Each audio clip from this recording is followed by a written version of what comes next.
video TikTok di mana Pak Alex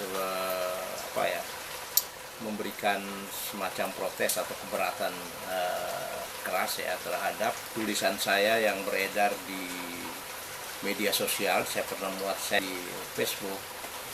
Nah, itu tulisan saya itu berjudul "Benarkah sebelum 1912 tidak ada warga yang tinggal di Nanggahale?" Ini saya sama sekali tidak memberikan opini yang bersifat pribadi, tapi saya mengutip bulat-bulat dari Umbara Indonesia, Jurnal Antropologi volume 6, 2 Desember 2021. Ini nanti bisa diakses di ini. Dalam satu tulisan yang berjudul "Bersandar Kapas Berujung Bencana, Perspektif Ekonomi Politik dalam Sejarah Perdagangan Kapas di Flores 1912 sampai 1945. Penulisnya adalah Martin Helvanus de Forest. Jadi ini nanti bisa diakses lagi tulisannya seperti apa. Saya mengutip dari halaman 127. Saya mengutip 3 alinea di situ yang menjelaskan soal gimana orang-orang Tanah Ai yang khususnya suku Soge dan Goban yang berada di Nanggahale kemudian meninggalkan tanah mereka akibat kekerasan yang dilakukan oleh kerajaan waktu itu, dan kemudian setelah mereka lari tanah mereka diambil dan kemudian tanah tersebut dijadikan perkebunan kapas seluas 1.450 hektar ya. Jadi tulisan yang dikutip ini dari De Forest, dan De Forest kemudian mengutip salah satu orang yang juga dikagumi oleh Pak Alex sendiri, yaitu Pater John Pryor, dan Pak Alex sendiri tidak meragukan objektivitas dari orang ini. Sangat teliti, sangat hati-hati dalam mengambil sumber dan kemudian juga dalam membuat pernyataan dalam tulisan-tulisan ilmiahnya.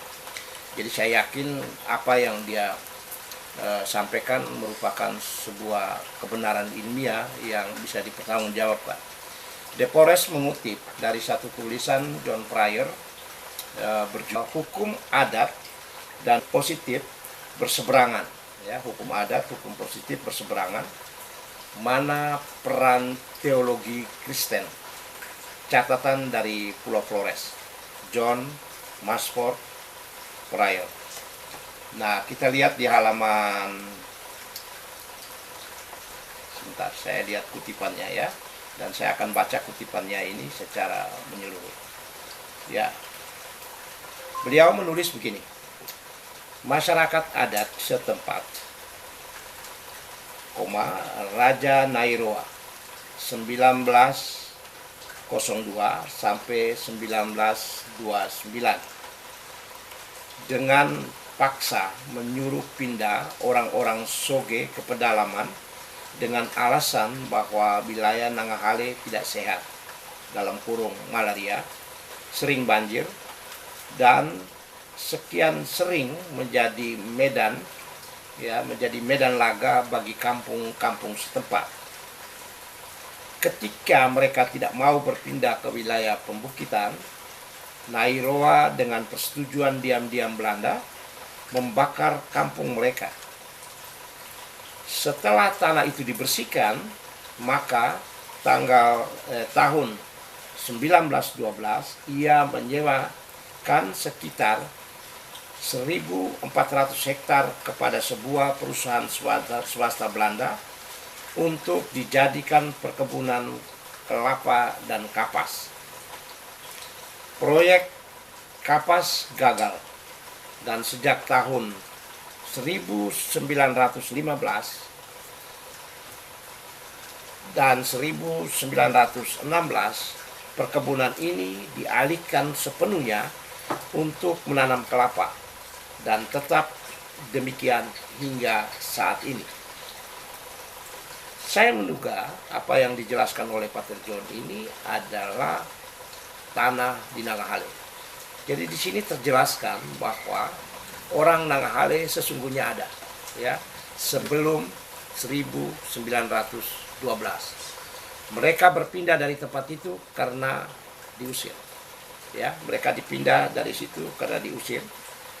Dan karena itu tanah kemudian diambil oleh Belanda, dikuasai dan dijadikan perkebunan kelapa dan kapas. Kemudian itu disewakan kepada perusahaan Belanda dan seterusnya. Jejak sejarah ini sampai dengan misi dan seterusnya hingga hari ini. Jadi saya kira tuduhan bahwa tidak ada masyarakat adat di situ itu sebuah tuduhan yang sebuah tuduhan yang kejam sebenarnya, ya, karena kalau dari kesejarahan ini sebenarnya menegaskan ada mereka di situ. Jadi kalau mereka sebelum Indonesia merdeka lalu disebut sebagai sebuah masyarakat modern, saya kira itu terlalu naif. Tapi kalau mereka itu disebut sebagai masyarakat adat, saya kira itu rasional dan relevan. Nah, kemudian Pak Alex melakukan protes atau keberatan terhadap tulisan saya ini, itu merujuk kepada satu judul tulisan yang disebut, yang Pak Alex sebut ya dalam ini disebut dengan Hikayat Raja Sika yang ditulis oleh DDP Kondi, kemudian di editornya adalah Douglas Lewis, ya, dari orang Australia yang dosen di Melbourne. Kemudian orang itu pernah bertemu dengan saya beberapa kali untuk mendiskusikan soal Nanggahale. Kemudian penerjemahnya adalah Pak Oscar Mandalangi. Saya tidak mau menukil ke dalam isi dari hikayat itu, tapi saya hanya mau jelaskan tentang apa itu hikayat, ya, apa itu hikayat, ya. Jadi saya Google ini, saya dapat. Jadi di Google ini dikatakan hikayat adalah karya sastra lama, ya, Melayu berbentuk prosa yang berisi cerita, undang-undang, silsilah dan bersifat rekaan. Ya, bersifat reka, keagamaan, historis, biografis, atau gabungan dari sifat-sifat tersebut. Terus apa tujuan hikayat? Hikayat pada umumnya, ya, hikayat pada umumnya dibaca sebagai hiburan, ya, maupun pelipur lara, serta pula untuk menumbuhkan semangat juang seseorang.